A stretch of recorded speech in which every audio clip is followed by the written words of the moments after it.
낭낭님들 안녕하세요. 예. 환절기라서 낮에는 따뜻한데 또 아침 저녁으로 쌀쌀하고 그러시죠? 저도 개강 첫 주라 이렇게 좀 말을 많이 해서 목이 부은 줄 알았더니 좀 요즘에 후두염이 유행하는 것 같아요. 예, 주변에 보니까 말 아예 못하시고 첫 주부터 막 휴강하시고 막 이런 분들도 있으시고 그럴 정도던데 우리 낭낭님들도 조심하셨으면 좋겠습니다.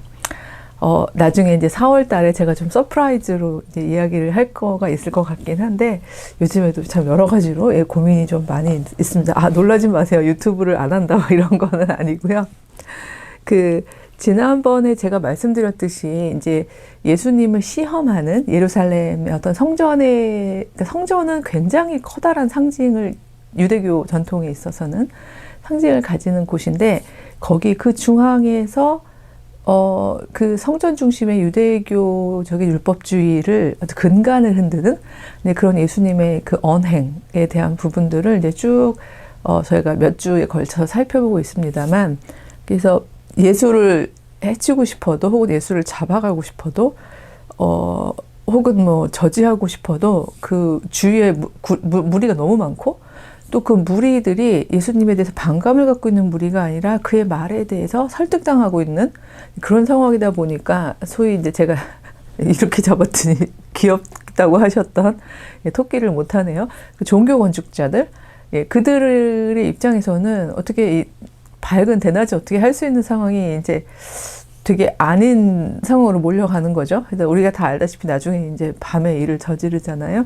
근데 그래도 최선은 다해보는 것 같아요. 그래서 지난번에 아마 평소라면 그 야합하지 않았을, 그쵸? 우리 마가복음 12장에서 봤었습니다만 바리새인하고 헤롯 당이 그렇게까지 막 엄청 친한 사람들이 아닌데 이 사람들이 예수님에게 세금 문제로 함정에 빠뜨리게 하기 위한 그 목적 하나로는 이제 함께 힘을 합쳤던 이런 일들을 보게 되잖아요. 근데 오늘은 사두개파가 이제 등장을 해요. 왜냐면 그때 잘 디펜스를 하신 예수님 덕분에, 그쵸?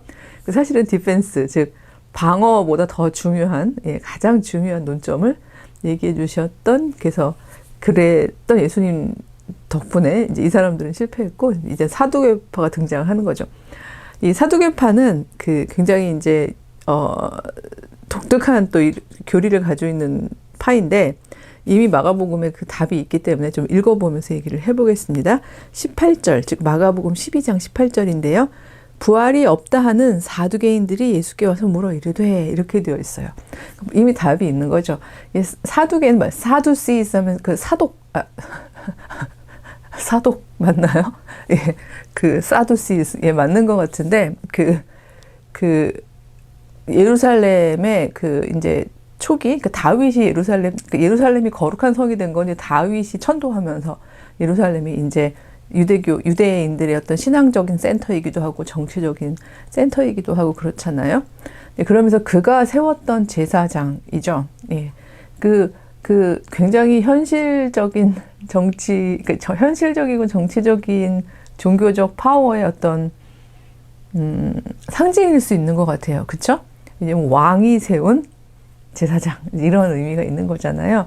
그래서, 그 종교 건축자들이 세속화되었을 때 어떤 모습을 보일 수 있는지를 가장 잘 드러낼 수 있다는 생각도 들긴 하는데, 물론 그렇다고 해서 사두개파 모두가 다 그렇게 신앙이 없었냐라고 할 수는 없겠죠. 그 어떤 소위 위치가 그랬다는 거지, 왜냐면 결국은 근본적으로 유대교의 종교 지도자들이 해야 하는 일은 율법을 계속해서 읽고 해석하는 일이잖아요. 물론 자신의 관점 안에서 자신들을 더 탄탄하게 만들 수 있는 율법 해석을 이제 만들어 가는 거겠지만, 이 사두개파 사람들은 그래도 그 초기의 유대교적인 인간관, 세계관, 이런 것들을 나름대로 열심히 지키고 있는 사람들이었어요. 그러니까 이 사람들도 말하자면 헬라화되어 있거나 아니면 다른 어떤 이교도적인 세계관하고 막 이렇게 짬뽕이 되는 방식, 혼합이 되는 방식으로 자기들의 세력을 넓혀갔던 사람들은 아니란 얘기죠. 최소한 초대 유대교적인 핵심 사상은 가지려고 노력을 했던 사람들인데, 그러다 보니까 유대교의 가장 핵심적인 사상은 정말 거슬러 가보시면, 저희가 구약성서 읽으면서도 말씀을 드리지만 초대 유대인들은 이원론적이지 않았어요. 그리고 저 세상에 대한 관심은 거의 없었어요. 예, 물론 그들의 어떤 초기 그룹이 이 현실의 데일리 라이프, 일상생활을 사는 것조차도 너무 버겁고 힘들고 내일을 모르겠는 그런 긴박한 어떤 그 생존의 문제에 이제 사로잡혀 있는 사람들이기도 했었지만, 이들은 기본적으로 죽으면 뭐 열조에게로 돌아가니라, 아니면 뭐 그저 땅에 묻힌다는 거. 창세기 설명이 흙으로 돌아가는 거죠. 흙에서 나와서 흙으로 돌아간다는 표현이 있습니다만, 그냥 그들의 중심은 현생에 있는 거예요. 그러니까 이 점에 있어서는 물론 두 개가 같다는 얘기는 아닌데, 그 공자가 유명한 말을 했잖아요. 내가 지금 이 삶의 문제도 충분히 해결을 못하고 또 성찰을 못하고 있는데 어찌 그 너머의 세계를 알겠느냐라고 얘기하듯이, 그러니까 나중에 유교도 이제 그 유교가 다른 사상들하고 이제 혼합하면서 소위 유교적 세계관에서 뭐 조상신도 막 나오고, 말하자면 그런 영적 세계가 만들어지는 거지, 사실 초기 유교라고 해야 될까요? 유교의 그 공자의 사상의 가장 핵심은 그 현세의 그 바르게 그러니까 바르게 놓여져서 우리가 인간이 삶을 살아가는데, 그런 데 관심이 있었던 거거든요. 마찬가지로 유대교의 초기 형태에 있어서 정말 중요한 부분은 인간이 현세를 어떻게 살아가냐에 대한 문제였고, 그게 율법에 담긴 굉장히 핵심적인 내용이었던 거지, 죽어서 어디 가느냐는 아무런 문제가 아니었고, 사실 그 부분에 대해서는 그렇게까지 크게 관심을 갖지 않았던 거였죠. 이 사두개파는 그렇기 때문에 율법에 근거해서 이 부분, 자기들의 어떤 세력을 펼쳐나갔던 사람들이기 때문에 자기들의 정당성을 얘기하려면 사실은 부활은 없다라고 말하는 게 맞아요. 근데 그걸 가져와서 오히려 예수님을 시험하고 있는 겁니다. 지금 상황이. 19. 선생님이여, 모세가 우리에게 써주기를 어떤 사람이 형이 자식이 없이 아내를 두고 죽으면 동생이 그 아내를 취하여 형을 위하여 상속자를 세울지니라 하였나이다. 뭐 율법 열심히 읽는 사람들이니까 뭐 이런 율법 뭐 충분히 가져오는 건 껌 씹기보다 쉬운 일이죠. 예, 그쵸. 형사 취수제였나요? 예, 그래서 형이 죽으면, 왜냐면 이제 가부장제 안에서는 이제 대를 잇는 게 되게 중요하니까요. 그래서 이런 그 율법이 있잖아요. 여기까지는 뭐 현실의 어떤 가부장제적인 삶의 생존의 방식이었다면, 이거를 모세가 이야기한 것으로 해서 되게 성스러운 가르침인 것처럼 이렇게 이 사람들은 따르고 있는 사람들인데, 20절. 그렇다면 7형제가 있었는데 마지가 아내를 취하였다가 상속자 없이 죽고, 둘째도 그 여자를 취하였다가 상속자 없이 죽고, 셋째도 그렇게 하고, 7째까지 있는 집인데 다 상속자가 없고 초에는 여자도 죽었습니다. 라고 이제 상황을 상정하는 거죠. 23절입니다. 7사람이 다 그를 아내로 취하였으니 부활 때 그들이 살아날 때에 그 중에 누구의 아내가 되리까? 라고 물어보는 거죠. 그러니까 참 흥미롭습니다. 사두개인들은 부활을 인정하지 않기 때문에 이런 질문을 본인들의 논리 안에서는 하면 안 되고 할 수도 없죠. 근데 굳이 자기들이 믿지 않는, 부활을 믿지 않는 사람들이 이런 얘기를 하는 이유는 뭔가요? 왜냐하면 이제 그 모든 종교, 이제 할 수 있네요. 두 손이 이제 자유로워서. 종교 건축자들의 가장 중요한 점은요, 우리가 얼마나 진실어리게 이 메시지의 핵심을 가져올까가 아니라, 이 무리들이요. 이 무리들을 어떻게 설득하고 우리 안으로, 우리만 바라볼 수 있게 해가지고 이들한테 헌금도 받고, 그쵸? 그다음에 뭐 이렇게 종교세도 걷고, 뭐 이렇게 어떻게 이 사람들을 우리가 포섭하고 우리가 꽉 쥐느냐, 이 문제거든요. 그러려면 무리를 설득해야 되는 거예요. 사실은 예수님을 시험한다는 거의 가장 궁극적인 의미는 무리를 설득하는 거죠. 그렇다면 이 무리를 설득함에 있어서 이 사람들은 이미, 아무리 사두개인들은 부활을 믿지 않지만, 이 사람들은 이미 사람들이 살아가는 삶의 현장은 그 헬라적인 뭐 이제 그런 막 오죽하면 예루살렘 성전에 한동안은 막 그리스, 그러니까 로마 막 이런 신화에서나 볼 법한 이교도들의 막 신상도 막 서 있고 그랬었겠어요. 이렇게 막 혼합되어 있고 혼재되어 있고 이런 사람들, 그리고 이제 후기 유대교에서 또는 또 부활이 아니라 이제 어떤 영생이라든가 뭐 이 저세상, 죽음 이후에 대한 이야기, 뭐 이런 이야기를 하는 또 분파들도 있으니까 이렇게 막 섞여 있는 이런 대부분의 무리들의 상황에서는요. 그러게 말이야? 그러니까 사실 모세가 이야기할 때에 정말 중요한 건 모세는 현재에 대한 이야기였는데, 살아서 어떻게 살아갈까에 대한 이야기였는데, 요걸 끄집어와가지고 전혀 다른 맥락에서 지금 질문을 던지는 거죠. 하지만 무리들의 경우에는 이런 걸 분별하기는 좀 어려웠을 거예요. 그러다 보니까 진짜 그러네? 그렇게 해서 일곱이 이렇게 다 죽고 와이프도 죽으면 누구 아내인 거지? 이런 굉장히 이걸 저차원이라고 얘기하면 너무 조심스럽긴 한데 1차원적인 질문을 했어요. 근데 이걸 이미 예수님께서 간파하시고 이렇게 대답하십니다. 24절인데요. 예수께서 이르시되 너희가 성경도 모르고 하나님의 능력도 알지 못한 것 때문에 오해하고 있구나 라고 이야기를 하는 겁니다. 이 부분 전 굉장히 중요하다고 생각하는 건데요. 누군가 질문을 할 때에 질문에 대답을 정확하게 하고 깊게 하는 것도 중요하지만 질문 자체가 잘못됐으면 사실은 그거부터 지적하는 게 맞죠. 예, 갑자기 딴소리인데요. 이제 딴소리 해도 되나요? 제가 입학사정관을 이제 한 지가 한 3년 정도 되는데, 이제 하다 보면 저는 그런 일을 안 했는데, 이제 각게 질문을 이제 던지잖아요. 얼마나 학생들 떨겠어요. 그쵸? 막 긴장해가지고 이제 막 대답을 하고 그러는데, 이대 학교에서 있었던 일은 아니고, 이제 하다 보면 이제 서로 전해 듣기도 하고 그러는데, 좀 똘똘한 친구들이 이제 와 있는 이제 그런 공간에서 워낙 대답들을 준비도 잘해오고 잘하니까, 이제 한 입학 사정관님이 좀 이제 짓궂은 장난을 치신 거죠. 그러니까 질문에 오류가 있는, 질문 자체에 오류가 있는 질문을 하셨다는 거예요. 뭔가요? 이 얘기하면 너무 길어지니까. 근데 그걸 딱 던지자마자 그 앵무새처럼, 앵무새란 말은 좀 너무 심했고, 어쨌든 너무 준비를 잘해와가지고 질문이 저는 이러면서 착착착 얘기하던 친구들이 모두가 버퍼링이 걸리는 거죠.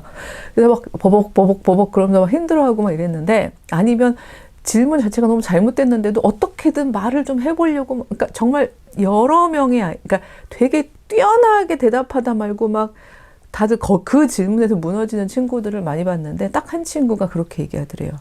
교수님, 죄송하지만 그 질문에는 오류가 있습니다. 이러면서 시작을 했다는 거예요. 그래서 그 친구가 최고점을 받았다, 뭐 이런 이야기를 했는데, 예수님은 면접 보셨으면 최고점 받으셨겠죠. 왜냐면 너 오해한 거야. 오해 때문에. 성경의 핵심, 여기서 성경이라는 건 모세에 대한 이야기죠. 이제 모세가 그 형사 취수지에 대한 이야기를 해준 그 모세법에 대한, 성경에 담겨있는 이 모세법에 대한 이야기도 너는 오해한 거고, 하나님의 능력에 대해서도 넌 굉장히 오해하고 있구나 라고 얘기하면서 바로 그 핵심을 짚어주는 거죠. 질문이 잘못됐다라는 이야기를 하면서 답을 이렇게 하십니다. 25절인데요. 사람이 죽은 자 가운데서 살아날 때에는 장가도 아니 가고 시집도 아니 가고 하늘에 있는 천사들과 같으니라. 자, 요 얘기도 요거 하나 25절만 딱 떨어서 얘기하면은, 그러니까 죽은 자가 다시 살아날 때는 우리가 이게 하나의 개체잖아요. 여러분이 저를 보면 길을 지나가도 백소영 선생님이다 하고 알아볼 수 있는, 제가 이렇게 보이는 이런 모습으로 다시 살아나는 게 아니다. 오히려 하늘에 있는 천사와 같아질 것이다. 그럼 또 하늘에, 우리 인간의 상상력의 한계죠. 하늘에 있는 천사의 얼굴은 딱 이 얼굴을 가지고 있는데, 예, 옷만 이렇게 천사처럼 이렇게 이제 막 광채나게 있고, 그러고 다니는 건가? 시집도 안 가고 장가도 안 간다 그랬으니까 그냥 하나의 그 나의 원래된 온전한 개체로 서로 살아가면서 하이 엑스 허즈번드 1호 4호 글쎄요. 이런 식으로 그냥 살아간다는 뜻인가? 이제 여기에서도 이 말에서도 우리가 상상할 수 있는 이야기들이 굉장히 많겠죠. 그런데 예수님이 여기서 우리는 천사와 같이 존재하는 거지, 이 땅에서의 인간관계 그대로를 끌고 가는 게 아니야 라고 이제 말씀하시는 게 저는 핵심이라고 생각해요. 그래서 여러분들이 천사를 어떻게 형상화할지에 대해서는 인간의 상상력의 문제입니다만, 전 또 저대로 가지고 있는 상상력이라고 보기에 저는 이게 굉장히 실제에 가까울 거라고 생각하는 부분이 있는데, 그건 기회가 됐을 때 말씀을 드리도록 하고요. 그 다음에 이어지는 하나님의 능력에 대한 부분인데요. 26. 죽은 자가 살아난다는 것을 말할진대, 하나님의 능력인 부분이잖아요, 이거는요. 너희가 모세의 책 중에 가시나무 떨기에 관한 글에서 하나님이 모세에게 뭐라고 얘기하시죠? 나는 아브라함의 하나님이요 이삭의 하나님이요 야곱의 하나님이로다 하신 말씀을 읽어보지 못했느냐. 27절. 하나님은 죽은 자의 하나님이 아니시요 산 자의 하나님이시라. 너희가 크게 하였도다 하시니라. 지금 이렇게 되어 있죠. 즉 이 말은요. 일단 하나님의 능력은요. 하나님은 기본적으로 죽은 자를 살리실 수 있는 능력을 가지신 분이죠. 그렇기 때문에 그러니까 부활은 없다라고 믿고 있는 너희들이 부활을 상정하고 뭐 그런 질문을 던졌을 때는 너희가 나만 시험하는 게 아니라 사실 너희들이 하나님 능력도 지금 시험하고 있나 본데 하나님의 능력으로 말할 것 같으면 그쵸? 죽은 자를 다시 살아나게 할 수 있는 놀라운 능력을 가지신 분인데 이 부분은 여기 지금 이 26절부터 7절까지의 이 내용을 인용하시면서 하시는 말씀인데 이 부분은 이 살아있는 사람들 가운데에서 하나님께서 어떤 능력을 펼치시는지에 대한 이야기가 사실은 성경에 가득가득한 거지 그 뒤에 이야기를 이 구약, 예수님 당시에 성경은 이제 구약이니까요. 그 뒤에 이야기를 성서가 강조하고 있는 건 아니잖니. 이 얘기를 하는 거죠. 그래서 너희는 하나님이 그 이후에 어떻게 하실지는 하나님의 영역의 몫이고 그건 하나님이 하실 일인데 어떻게 그 부분에 대해서는 하나님 능력 자체를 부인하는 너희들이 이런 방식으로 얘기해서 현세에서 어떤 방식으로 일어날 수 있는 하나님의 능력의 이 부분을 다룬 성경 말씀을 그걸 굳이 가져다가 어떤 그 afterlife, 그 생명 이후의 이야기를 설명하는데 쓰려고 이걸 질문을 하느냐라고 오해했구나라고 이야기를 하시는 거죠. 그러니까 저는 이 부분이 그러니까 예수님께서 물론 당연히 예수님이니까 이게 기승전 예수님이니까 예수님은 하실 수 있지만 우리는 여기서 버퍼링 걸릴 거야. 우리는 잘 못할 거야. 이렇게 하자는 게 아니라 저희가 결국 그리스도를 좇고 예수님을 우리의 그러니까 큰 브라더 왜냐하면 저희는 하나님의 자녀니까요. 예수님을 닮으려 노력하는 존재들이라면 저희가 그리스도인이라는 것이 예수님을 닮으려 노력하는 신자들이라면 저희가 이렇게 여기서 막 성경 구절 적절하게 한 2주 전에 했나요? 저희도 삶 가운데서 성경 구절을 정말 적절하게 인용할 수 있으면 좋겠어요 라는 말씀을 드린 적이 있었는데 이렇게 적절하게 끌어오시죠. 그 떨기나무 불꽃에서 야훼를 만났던 그 놀라운 체험 속에서 모세가 들었던 것은 그리고 모세가 받았던 그 법의 핵심은 이 내용을 가지고 요걸 번외 버전 혹은 어떤 확장된 해석 버전으로 요거를 그대로 죽은 자들의 삶에서 어떻게 활용할 수 있나요? 이런 부분이 아니다. 이미 거기서 답을 주셨잖냐. 나는 아브라함의 하나님, 이삭의 하나님, 야곱의 하나님이다. 너의 조상의 하나님이다. 이 조상의 하나님이라는 얘기도 죽은 조상의 하나님이 아니다. 그들의 삶의 여정 가운데서 그들이 힘들 때, 힘겨울 때에, 좌절할 때에, 갈 바를 모르고 헤매일 때에 그들과 손잡고 그들 앞에서 이끌었던 살아있는 사람들의 신이다. 라는 이야기를 한 걸 너희가 못 들었느냐?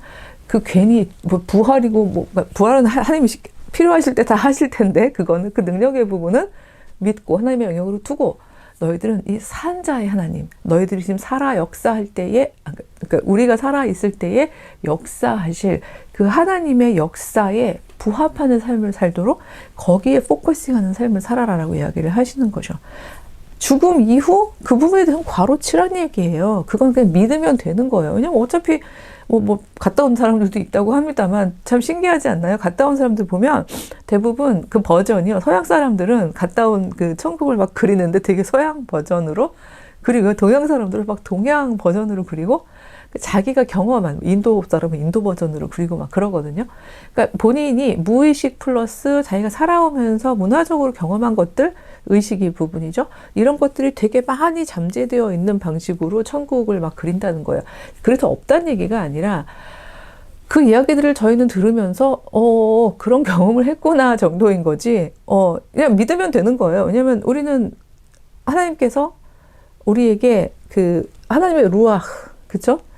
우리가 원래 진흙덩어리였잖아요. 창세기 일단 진흙덩어리였는데 하나님께서 빚으시고 거기에 하나님의 생명의 영을 불어넣어서 우리가 이렇게 생기 있게 살아가게 되는 거라면 그렇다면 이 썩어질 육신의 죽음 이후에 하나님의 루아흐는 어디로 돌아가겠어요? 하나님께로 돌아가겠죠. 그렇다면 그 하나님의 루아흐가 생명이 이렇게 어떤 기한이 있는 것도 아니고 당연히 영생을 하겠죠. 그죠? 영원히 생명을, 이제 살짝 눈치 있으신 분들은, 어떤 방식으로 애프터 라이프를 생각하고 있구나를 캐치하셨을 것 같기도 한데, 그렇다면 이 부분에 대해서는요, 문화적 상상력으로 제한할 수 있는 영역이 아닌 거죠. 사후 세계라는 부분은. 근데, 그거 관심하지 말라는 거예요. 여기 27절에 나오잖아요. 산자의 하나님. 중요한 건 이 산자의 하나님이라는 부분이죠. 하나님은 살아계신 자의 하나님이다. 그러니 오늘 네가 살아있는 지금 어떤 방식으로 살아야 할지 하나님이 불어넣어 주신 그 너한테만 불어넣어 주신 그 루아흐, 그러니까 제 말은 너한테만, 저한테만 루아흐를 주셨고 다른 사람들한테 안 주셨다는 얘기가 아니라, 그러니까 적어도 제 안에 있는 호흡, 그죠? 하나님의 호흡, 이 호흡과, 이거는 이제 제가 이 얘기를 할 시간은 없네요. 제가 사실 어젯밤에 파묘를 보고 왔어요. 이 얘기는 다음 시간으로 한번 가볼까요? 뭐 약간 엑스트라 버전으로 파묘 이야기 이렇게. 이유는 뭐 너무 흥미로워서가 아니라, 이제 제가 아무래도 이 종교에 대한 부분들을 학생들한테 많이 가르치다 보니까, 이제 그 당시에 학생들을 가르치는 학계에 제일 이렇게 유행했거나 이슈화되었던 그런 내용들을 가지고 좀 이렇게 하면 친구들이 흥미를 갖거든요. 그래서, 이제 좀 찾아봤었는데, 유튜브 요약본 이런 걸 찾아봤었는데, 그걸로는 설명하기가 어려운 지점들이 좀 있더라고요. 종교학적으로. 그래서 좀 펼쳐서 보려고 갔었는데, 그 세계관들은 이제 지금 얘기할 거 아니니까 이제 짧게 그냥 스토리 얘기하려는 거 아니고요. 그 세계관들은 결국은 이 애프터 라이프도 지금 우리가 가진 이런 그 육신과 혼과 기억과 나의 개체성이 그대로 유지된다는, 제가 존재론적인 연속성 이런 말은 구약 설명할 때 굉장히 많이 썼을 거예요. 그 ontological continuity of being 뭐 이러면서 제가 막 칠판에 썼던 기억도 나는데, 그냥 이 존재론, 우리의 존재가 그대로 연속적으로 죽음 이후에도 있고, 이게 또 막 불러도 올 수 있고, 막 이 산 세계를 막 영향을 미칠 수 있고, 이렇게 생각하는 세계관이잖아요. 근데 오해했다는 거예요. 성경엔 그런 게 아니야 라고 이야기를 하고 있는 거죠. 그래서 정말 중요한 것은 지금 이 살아있는 순간에 하루하루 내 안에서 이미 나와 함께 하는 하나님의 영과 그 나에게 주신 만큼의 그 신성이라고 표현, 으루아흐, 그러니까 만들어내는 이 둘의 만남 속에서 어떻게 하나님의 뜻에 부합하는 삶을 살까, 여기에다 포커싱 해야지. 애프터 라이프, 부활 뒤에 우리 상태는 어떻게 되는, 그러니까 부활을 부정한다는 뜻이 아니라요. 부활 뒤에 우리의 삶의 상태는 어떻게 되는 건가요? 우리 가족 관계는 어떻게 되는 건가요? 이런 질문을 하는 것 자체는 이 성경의 핵심도 모르고 하나님의 능력도 모르는 행동, 그러니까 질문이라고 이야기를 하는 거죠. 이렇게 우리가 우문을 하지 않는 삶을 살았으면 좋겠습니다. 저희가 종교적으로 하나님께 참 많은 걸 묻잖아요. 하나님, 뭐는 왜 이럽니까? 뭐는 저럽니까? 근데 이렇게 하나님께서 딱 콕콕콕 예수님처럼 집어주실 수 있을 만한 몸을 가지시고 우리 앞에 있으시면 좋겠지만, 기도 가운데 또 성경 묵상 가운데 저희가 이게 정말 어리석은 질문이었구나.